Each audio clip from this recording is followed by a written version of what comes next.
Our big story this Tuesday evening on India Global is what may be a very worrying trend for aspiring Indian students. The F-1 visa denials that the US comes out with has in fact surged to a decade high, with 41% of applicants rejected in the last 1 year, that is 2023 to 2024, the last fiscal year for which data is available. On your screens are those numbers that tell the rising trend. In fact, this marks a steep rise from last year and threatens to possibly reshape the educational landscape for thousands of hopefuls.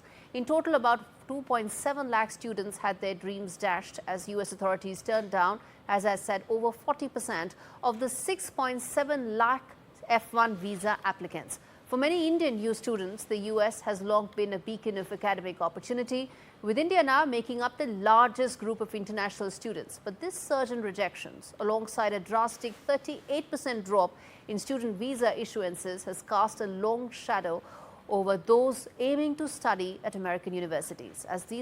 As other countries, including Canada, tighten their borders, India's brightest minds are facing an increasingly uncertain future when it comes to the global education race.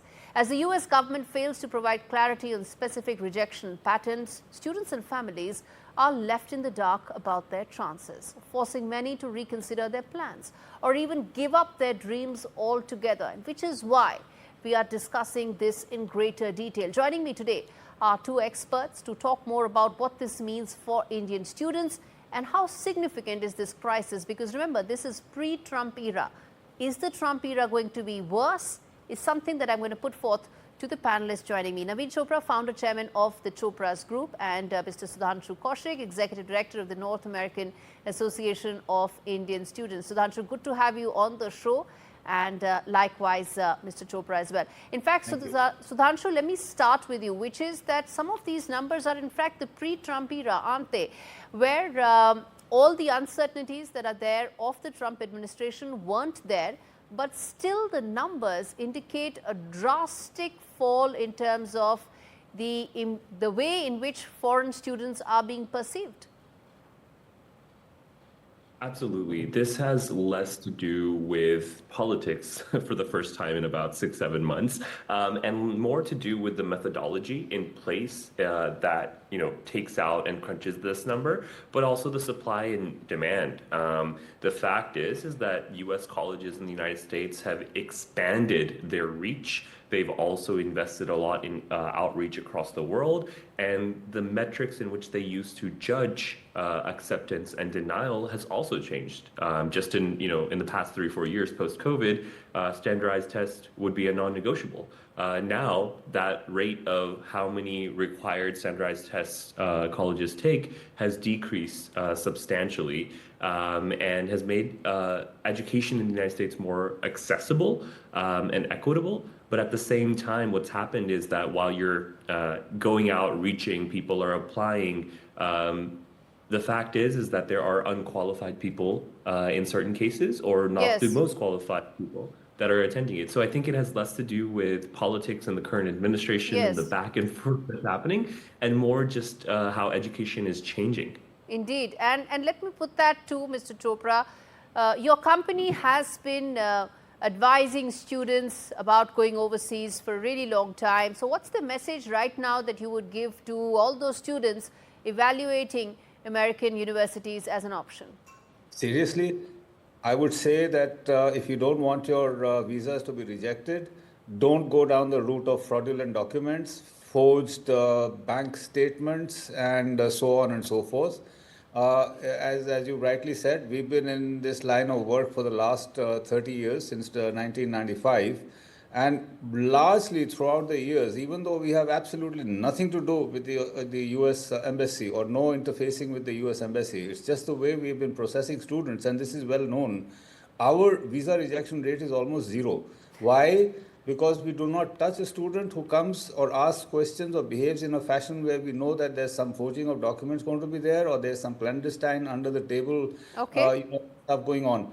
But if I may just conclude by telling you that while you're quoting a rejection rate of 41%, I looked at our rejection rate in this period, it's 8%. Okay. So that of course is about specific when it comes to students who may of course not have their papers in place. But Sudhanshu, is that all there is to it, or do you think there's more? Because a lot of what the data looks like is it's more than just weeding out those applicants who are not really students or who are forging papers. It's more than that. Yeah, I mean, I think that's a big part of it. Mr. Chopra is right. The fact that when they're expanding education and access to education, especially from the home state that I come from, Haryana, there are people that are trying to get access to a visa to be able to just go to the United States without the intention of studying ever at all. Now, so yes, it's a large factor due to weeding out qualified versus unqualified, but it's also just the trends, Gaurie. I mean, look, higher education at the end of the day is just a business. It's part of a larger capitalistic kind of society, and there are trends in which people are choosing to pursue higher education or to stay at home and be able to invest in their business. People are choosing between invest in a 2-year degree or getting married. So these are personal choices because the outcome of kind of financial viability with an education and without an education at a U.S. higher education has gone back and forth. I still think that we're going to have numbers, and I still think that we will still make up, Indians will make up 30% and much larger of the rate of Indian students studying in the United States overall. Indeed. Mr. Chopra, then, as I said, some of these numbers are actually before Trump 2.0 came in. Is there a growing sense of anxiety that you see amongst students, amongst parents, as to how this trend may probably worsen when it comes to visa rejections? And what's your message to them who may be anxious about it?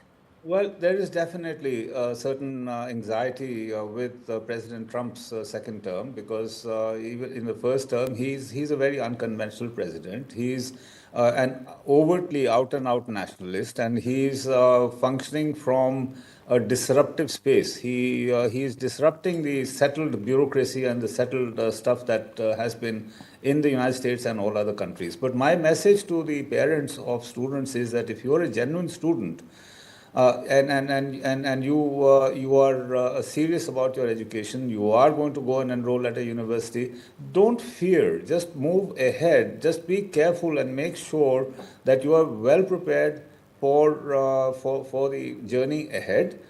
Make sure that the documentation and the facts that you present are accurate, and don't sort of take shortcuts. So, for example, in the case of English language, prepare and take the language tests. Sudhanshu mentioned the test, the mandatory tests that used to be SATs, GRE, GMAT.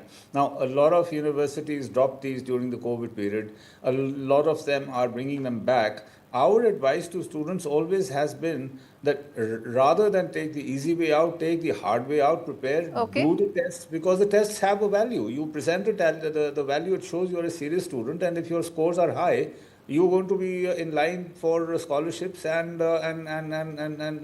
good news. Indeed, indeed. Okay, so quick answers from both of you, because I'm running out of time. Sudhanshu, which is that as representing the students, representing Indian students on American campuses, talk to us about what's the mood like on the campus. Have things changed with the new administration coming in? Because there are fears on multiple counts, right? So talk to us about what's the mood like on campuses. Yeah, absolutely. Look, it's going to be diverse where you go. There are over 3 lakh Indian students studying at any given time. That's about 300,000. The reality is that yes, the mood has dampened because of job prospects, because there's an additional scrutiny when it comes to visas, and will the visa then transform into an H-1B, and then will you get a lottery, and then there's just all this uncertainty. That being said, I don't see people that have said, oh, I'm not going to go to the United States to study because Trump is the president. It just does not exist. Right? There is still very much that enthusiasm, excitement to be able to get and access higher education in the United States. So I don't think that's something that is a fear. I think job opportunities and settling down and seeing a foreseeable future in the United States is somewhat that's. Okay, Mr. Chopra, very quickly, are there any other countries that are now being preferred by students and parents, besides the US? Oh, good God, yes. I mean, Europe has suddenly come alive. Lots of interest in Germany. Lots of people going to Germany, the Netherlands. People are going to Italy, to France. I mean, we have ended up organically, counseling and processing students for 40 countries. So every time a door shuts, Indian students have always been very innovative. Indians by nature have been very innovative throughout history. And I'll tell you something that the market dynamic and the demand supply gap has driven this phenomena, will Yes. continue to drive the phenomena. When a country closes down, suddenly the industry there, after 2 years, they'll start screaming. They don't have people because the local, essentially Anglo-Saxon population to which Trump Yes. addresses himself and from which constituency Trump comes from, a large part of the Anglo-Saxon constituency has Yes. become so comfortable with their comfortable lifestyles. They don't want to go and enroll in universities for the hard Yes. courses. The hard courses being mathematics, physics, Indeed. sciences, STEM. So who is filling that gap? It's the Indians and the Chinese. Indian students You know, filling that gap, who absolutely.